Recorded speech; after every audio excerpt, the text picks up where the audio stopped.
नमस्कार दोस्तों, मैं डॉक्टर अरविंद कुमार वर्मा, सहायक आचार्य समाजशास्त्र, श्री कल्याण राजकीय कन्या महाविद्यालय सीकर। आज आप लोगों के समक्ष एक नया वीडियो लेकर आया हूँ। भारतीय समाज जो अपना द्वितीय पेपर है उसके संदर्भ में है। टॉपिक है सांस्कृतिक और जनजातीय विविधताएं। देखिए, भारतीय समाज की संस्कृति विलक्षण ही नहीं बल्कि अति प्राचीन और गौरवमयी रही है। यह हजारों वर्षों से बनी हुई है, जबकि अन्य संस्कृतियां जिसमें मिस्र, यूनान, रोम, बेबीलोनियन आदि काल कल्पित हो चुकी है। आज इन संस्कृतियों की गौरव गाथा पुस्तकीय ज्ञान के रूप में ही हमारे समक्ष है, जबकि भारतीय संस्कृति, समाज की संस्कृति न केवल भारतवर्ष में अनुजीवित है बल्कि वह विश्व के अन्य राष्ट्रों में भी ये देखने को मिलती है और अपनी छाप छोड़ती है। इस संस्कृति में अनेक प्रकार की विविधताएं देखने को मिलती है। हम सबसे पहले बात करेंगे भारतीय समाज के वे लक्षण जिसकी वजह से हमारी ये संस्कृति है वो जीवंतता को प्राप्त किए हुए है। भारतीय समाज के प्रमुख लक्षण, जिसमें हम सबसे पहले देखते हैं प्राचीनता और स्थायित्व है। भारतीय संस्कृति एवं समाज व्यवस्था विश्व की प्राचीनतम संस्कृतियों में गिनी जाती है। इसका स्थायित्व आज भी इस रूप में देखा जा सकता है। अन्य संस्कृतियां जो कि काल कल्पित हो चुकी है और आज हमें केवल मात्र पुस्तकों में ही ये चीज देखने को मिल रही है। मिस्र की प्राचीन संस्कृति में गगनचुंबी पिरामिडों का निर्माण, पितरों की मूर्ति का निर्माण आज इतिहास की बातें रह गई है, किंतु भारत की प्राचीन संस्कृति आज भी अनुप्रमाणित है। हम आज भी वैदिक धर्मों का निर्वाह करते हैं। यज्ञ, हवन एवं वैदिक मंत्रों के उच्चारण आज भी विवाह आदि के अवसर पर पूर्ण श्रद्धा के साथ प्रयुक्त किए जाते हैं।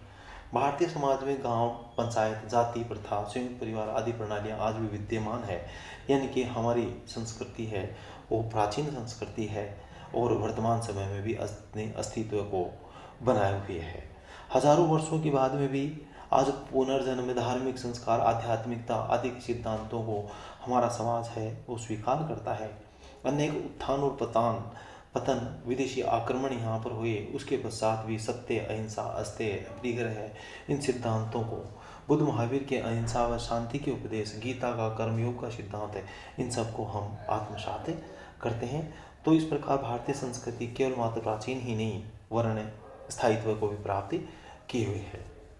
एक विशेषता है आध्यात्मिकता। भारतीय समाज में आध्यात्मवाद को अत्यधिक महत्व दिया गया है। धर्म और अध्यात्म भारतीय समाज की आत्मा है। भारतीय समाज में सांसारिक भोग लिप्सा को जीवन का ध्येय कभी भी नहीं माना गया। आत्मा और ईश्वर के महत्व को सदैव स्वीकार किया गया।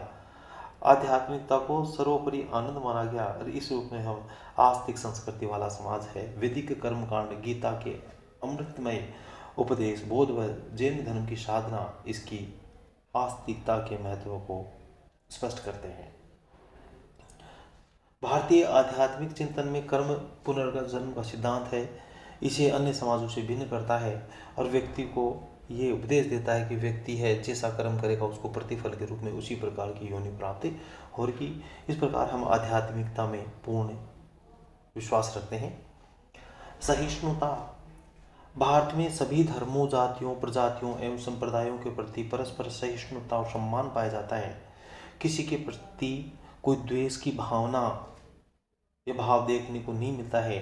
ऋग्वेद का कथन है कि एक है स्वदीप्रा बहुधा वदंती, अर्थात सत्य एक ही है, यद्यपि ज्ञानी अनेक रूपों में इसका वर्णन करते हैं। गीता में भी भगवान श्री कृष्ण का कहना है, अन्य देवताओं की श्रद्धापूर्ण उपासना करने वाले भी मेरा ही भजन करते हैं। यह विचार सहिष्णुता की पराकाष्ठा है। भारतीयों का यह विश्वास है कि ईश्वर एक अव्यक्त, सर्वशक्तिमान, अचिंतनीय सत्ता है और विविध उपासनाएं उस तक पहुंचने का एक प्रमुख मार्ग है। यहाँ पर हिंदू, मुसलमान, सिख, ईसाई, बौद्ध, जैन और पारसी अपनी अपनी विशेषताएं रखते हैं, लेकिन फिर भी हम एक दूसरे के साथ में भाईचारे को बनाए हुए रखते हैं। एक विशेषता है धार्मिकता। भारतीय समाज वेद, पुराण, महाभारत, गीता, कुरान, बाइबल आदि का अत्यधिक प्रभाव इसके ऊपर परिलक्षित होता है, जिसने यहाँ के लोगों को त्याग, संयम, नियम, तप आदि की शिक्षा दी है। व्यक्ति एक सामाजिक जीवन की उन्नति के लिए धर्म सर्वश्रेष्ठ मार्ग है, क्योंकि इसमें सांप्रदायिकता की गंध नहीं। यह कभी एक समान रूप से हितकारी है, सभी के लिए समान रूप से यह लाभकारी है। धर्म लौकिक एवं पारमार्थिक उन्नति दोनों के मार्ग को प्रशस्त करता है। भारतीय समाज का धर्म संकुचित नहीं है, वरन यह मानवतावादी धर्म है। एक विशेषता है ग्रहणशीलता। ग्रहणशीलता, यहाँ पर अनेक संस्कृतियां हैं, उन संस्कृतियों ने यहाँ प्रभाव डाला। शक, हूण, मंगोल, तुर्क, कुषाण, यवन, ये संस्कृतियां यहाँ पर आती है और हमारी संस्कृति के ऊपर इफेक्ट डालती है, और हम इस संस्कृति के अच्छे अच्छे तत्वों को ग्रहण कर लेते हैं और बाकी जो तत्व होते हैं उनको हम दरकिनार करते हैं। तो अच्छी जो तत्व हैं, वो संस्कृति के जो मूल बिंदु हैं, उनको हम स्वीकार कर लेते हैं। इस प्रकार की ग्रहणशीलता हमारी संस्कृति में देखने को मिलती है, समाज में देखने को मिलती है। सर्वांगीणता, भारतीय समाज का संबंध समाज के सभी पक्षों से रहा है। इसके निर्माण में समाज के सभी वर्गों का योगदान रहा है। सर्वांगीण विकास का लक्ष्य यह लोक और परलोक दोनों प्रकार की उन्नति करना है। भारतीय समाज में शारीरिक, मानसिक और आध्यात्मिक तीनों प्रकार की शक्तियों पर प्रमुख बल दिया गया है, और हम कहते भी हैं कि सर्वे भवन्तु च सुखिनः सर्वे सन्तु निरामयाः, यानी कि सभी सुखी हो, सभी रोग रहित हो। इसी से भारतीय समाज में 4 पुरुषोत्तम धर्म, अर्थ, काम और मोक्ष को प्राप्त करने पर विशेष आग्रह रहा है। इन पुरुषार्थों की प्राप्ति के लिए आश्रम व्यवस्था की स्थापना की गई, यानी हम एक सर्वांगीणता को यहाँ स्वीकार करते हैं। अनुकूलनशीलता, भारतीय समाज और संस्कृति पर अनेक संस्कृतियों ने प्रभाव डाला, और जो संस्कृतियाँ सही थी उनको हमने एक्सेप्ट किया, जो नहीं थी उनको हमने दरकिनार किया, और हमें उन संस्कृतियों के अकॉर्डिंग अपने आप को ढालने में भी कामयाब हुए। और यही कारण है कि आज भी हमारी संस्कृति इतने वर्षों के पश्चात भी जीवंत है, क्योंकि जब हवा का झोंका आता है, अर्थात दूसरी संस्कृति यहाँ पर प्रभाव डालती है, तो हम कुछ समय के लिए हम ठहर कर ये देखते हैं, उसके रुख को देखते हैं, और जो अच्छी चीज़ें होती हैं उसको स्वीकार कर लेते हैं और अनुकूलन उसके साथ में अपना करते हैं। वर्णाश्रम, भारतीय समाज में मुख्यतः 4 प्रकार के वर्णों की बात की गई है। ब्राह्मण, क्षत्रिय, वैश्य और शूद्र 4 प्रकार के वर्ण हैं। उन चारों के अलग अलग कार्य दिए गए थे कि ब्राह्मण अध्ययन और अध्यापन का कार्य करेगा, क्षत्रिय प्रजा रक्षण करेगा, वैश्य व्यापार और वाणिज्य का काम करेगा, तथा शूद्र है वो इन सब की सेवा करने का काम करेगा। इसके अलावा यहाँ पर 4 प्रकार के आश्रमों की बात की गई, अर्थात एक व्यक्ति के जीवन को मुख्यतः 100 सालों का माना गया। उसके जीवन को 4 भागों में बांटा गया। प्रथम ब्रह्मचर्य आश्रम जो कि 25 वर्ष तक होता है। दूसरा गृहस्थ आश्रम जो कि 50 वर्ष तक होता है। तीसरा वानप्रस्थ आश्रम, संन्यास आश्रम जो कि 75 वर्ष तक होता है। वानप्रस्थ आश्रम जो कि 75 वर्ष तक होता है, और चौथा संन्यास आश्रम जो कि 100 वर्ष तक होता है। ये चारों आश्रम व्यक्ति के मानसिक और आध्यात्मिक विकास को प्रकट करते हैं। इसका अनेक चारों पुरुषार्थों धर्म, अर्थ, काम और मोक्ष की पूर्ति करना है इसका प्रमुख उद्देश्य है। भारतीय समाज की वर्णाश्रम व्यवस्था विश्व इतिहास को एक महत्वपूर्ण योगदान प्रदान करती है। पुरुषार्थ, भारतीय समाज में 4 प्रकार के पुरुषार्थों की बात की गई है।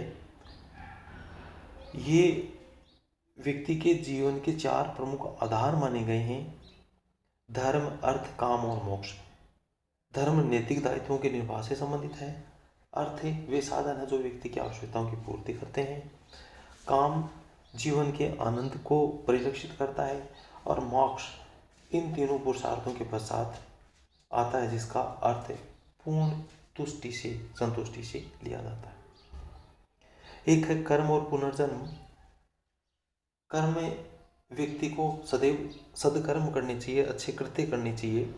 व्यक्ति यदि सदकर्म करेगा तो उसे पुनर्जन्म के रूप में एक अच्छी मानवयोगी रोनी प्राप्त होगी और व्यक्ति अंत में जाकर मोक्ष की प्राप्ति को करेगा, मोक्ष को प्राप्त करेगा। तो भारतीय समाज कर्म और पुनर्जन्म में विश्वास रखता है। एक है संस्कार। भारतीय समाज में मुख्यतः 16 संस्कारों की बात की गई है। इन 16 संस्कारों में गर्भाधान, पुंसवन, सीमंतोन्नयन, जातकर्म, नामकरण, निष्क्रमण, अन्नप्राशन, चूड़ाकरण, कर्णवेद, विद्यारंभ, उपनयन, वेदारंभ, केशांत अथवा गोदान, समावर्तन, विवाह और अंत्येष्टि, इन 16 संस्कारों की बात की गई है। महिलाओं के लिए संस्कार विवाह से प्रारंभ होता है और अंत्येष्टि पर खत्म हो जाते हैं। भारतीय समाज में इन सभी संस्कारों का विशेष महत्व रहा है, क्योंकि ये व्यक्ति की नैसर्गिक प्रवृत्तियों को समायोजित बनाते हैं, वह उसे नैतिकता की ओर प्रवर्तित करते हैं। एक है ऋण एवं यज्ञ।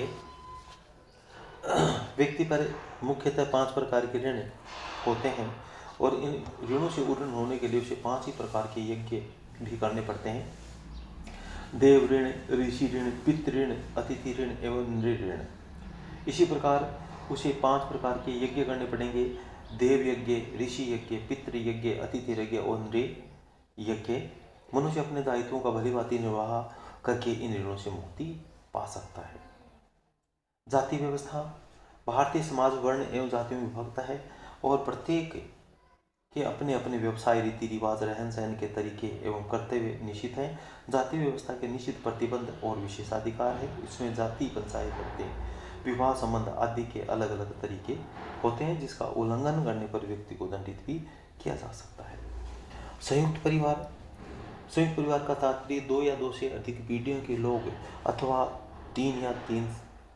2 या 2 से अधिक एकल परिवार अथवा 3 या 3 से अधिक पीढ़ियों के लोग एक साथ निवास करते हैं, तो इस प्रकार के परिवार को संयुक्त परिवार के नाम से जाना जाता है। इसका मुख्यतः संपत्ति,